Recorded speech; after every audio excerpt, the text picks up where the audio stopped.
مفاجئا في هذا التقرير؟ نعم، ما الذي جاء مفاجأة؟ مساء الخير. أولا بالنسبة لنا نحن لم نتفاجأ بالتقرير، لأن بالأساس نعلم بأن التقرير ليست لجنة تقصي حقائق، نحن اعتبرناها لجنة طمس الحقائق لأنها لم تجري مقابلات مع كثير من أهالي الضحايا، وهي على سبيل المثال هو مدينة فقط للتوضيح، ليس معنا طرف من هذه اللجنة، هذا أولا. أنا أعبر كفقط ثانيا حقوق إنسان انتقادي. ثانيا يا سيد رامي، هي قالت هذا. إنها استمعت إلى 23 إحاطة وجمعت نحو 1000 إفادة من شهود عيان.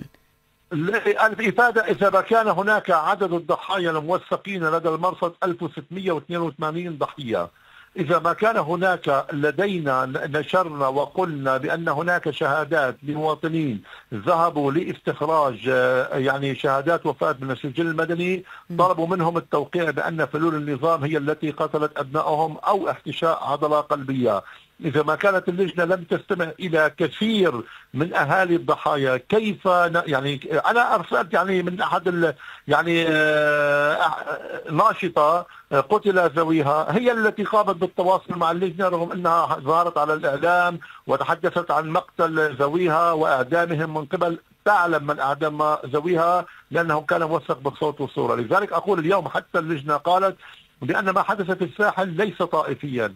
إذا الأشرطة المصورة التي كانت تقول أنت علوي ويقتل على أساس طائفته، ما الذي والطفل الذي قتل داخل منزله، لماذا لم تحدثنا عن ولديكم في المرصد شهادات توثق ذلك، لكن ماذا عن السويداء أيضا يا سيد رامي؟ كيف تبدو الصورة؟ إلى أي مدى يمكن القول أن اتفاق وقف إطلاق النار صامدا في المدينة؟